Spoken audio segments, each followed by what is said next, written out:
am the chief inspector, and I am using it every day with the compliance. Like I just made a compliance for SF50, and it's easy because we have it stored. We store it. We have a template store. We need to move the template to the new aircraft that we are working on, and it's making everything. You need just to add the dates of the aircraft that was made, and the hours, and you have all the items they need to be done every year or by 200 hours, 500 hours.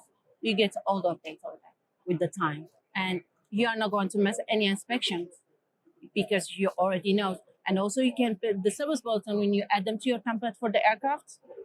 You know which service bulletin was done, which one wasn't done. And that's after that, I just one click and the mechanics have everything added to the work order.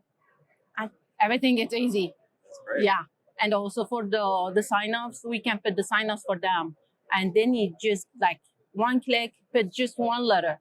Like, for example, you need it for a preliminary inspection. They can just put P and they get everything with the P, and prelim is going to be the first one. And everything is easy.